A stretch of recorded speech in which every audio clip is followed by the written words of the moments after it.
শেখ হাসিনা জবাই করেছেন মেজর বজলুল হুদাকে। এবার ভয়াবহ লোমহর্ষক অভিযোগ পাওয়া গেল হত্যা মামলার পলাতক আসামি শেখ হাসিনার বিরুদ্ধে। তিনি নিজে জেলখানায় ঢুকে মেজর বজলুল হুদাকে জবাই করে হত্যা করেছেন। একজন ক্ষমতাসীন প্রধানমন্ত্রী কিভাবে রাতের আধারে জেলখানায় ঢুকে একজন ব্যক্তিকে জবাই করে হত্যা করতে পারে, এটি সবার কাছেই অবিশ্বাস্য ব্যাপার মনে হয়েছিল। যদিও এই কথাটি সে 2010 সাল থেকেই বাতাসে ভেসে বেড়াচ্ছে, তবে এবার শেখ হাসিনার পতনের পর মেজর বজলুল হুদার ছোট ভাই নুরুল হুদা প্রকাশ্যে ঘোষণা দেওয়ার পর বিষয়টি এখন টক অব দ্য কান্ট্রিতে পরিণত হয়েছে।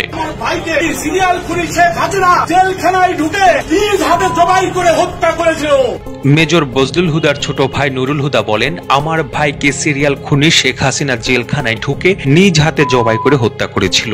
1975 সালের 15 আগস্ট যেসব সেনা কর্মকর্তা ধানমন্ডি 32 নম্বরে গিয়ে শেখ মুজিবুর রহমানকে হত্যা করেন, তাদের মধ্যে অন্যতম ছিলেন মেজর বজলুল হুদা, যিনি শেখ মুজিবুর রহমানকে সরাসরি গুলি করেছিলেন।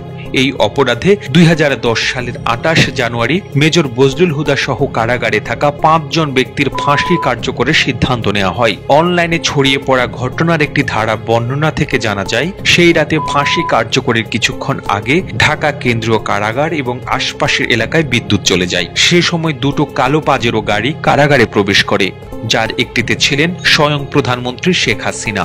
5 জনের মধ্যে 4 জনকে মঞ্চে নিয়ে ফাঁসিতে ঝুলানো হলেও মেজর বজলুল হুদাকে সেখানে আনাই হয়নি, তাকে ভিন্ন একটি কক্ষে আটকে রাখা হয়। তিনি যেহেতু শেখ মুজিবকে সরাসরি গুলি করেছিলেন, এই কারণে তার কাছ থেকে শেখ হাসিনা সরাসরি প্রতিশোধ নিতেই মূলত কারাগারে হাজির হয়েছিলেন। ঘটনার বিবরণী থেকে জানা যায়, গরুকে জবাইয়ের সময় যেভাবে চেপে ধরা হয়, ঠিক সেভাবে 4 জন ব্যক্তি মেজর হুদাকে চেপে ধরে। এরপর শেখ হাসিনা তার বুকে পা রেখে জল্লাদকে ছুরি চালানোর আদেশ দেন। জবাইয়ের সময় মেজর বজলুল হুদার গলা থেকে ফিনকি দিয়ে যে রক্ত ছিটকে বেরিয়েছে, তাতে শেখ হাসিনার পরনের শাড়িও কিছুটা রক্তাক্ত হয়েছিল।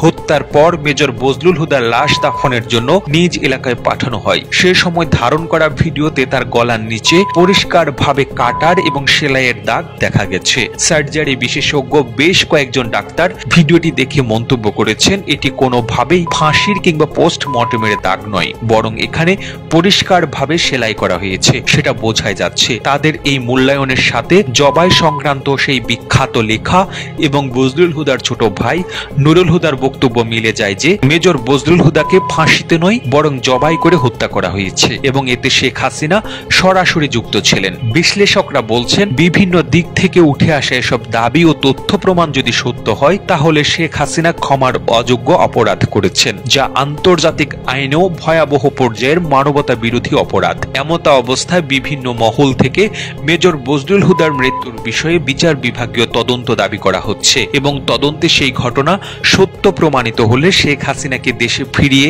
সর্বোচ্চ শাস্তির মুখোমুখি করারও দাবি জানিয়েছেন সামাজিক মাধ্যমের অজস্র মানুষ। প্রতিবেদনটি ভালো লেগে থাকলে আপনার ফেসবুকের টাইমলাইনে এখনই শেয়ার করুন। সেই সঙ্গে বিশ্ব বাংলার ফেসবুক পেজটিকে ফলো করুন ও বিশ্ব বাংলার ইউটিউব চ্যানেলটিকে সাবস্ক্রাইব করুন। আর আপনি বাংলাদেশের কোন জেলা থেকে এই ভিডিওটি দেখছেন আমাদের কমেন্ট করে জানান। আমরা পরবর্তী ভিডিওতে আপনাকে ধন্যবাদ জানাতে ভুলব না। এতক্ষণ বিশ্ব বাংলার সাথে থাকার জন্য অসংখ্য ধন্যবাদ।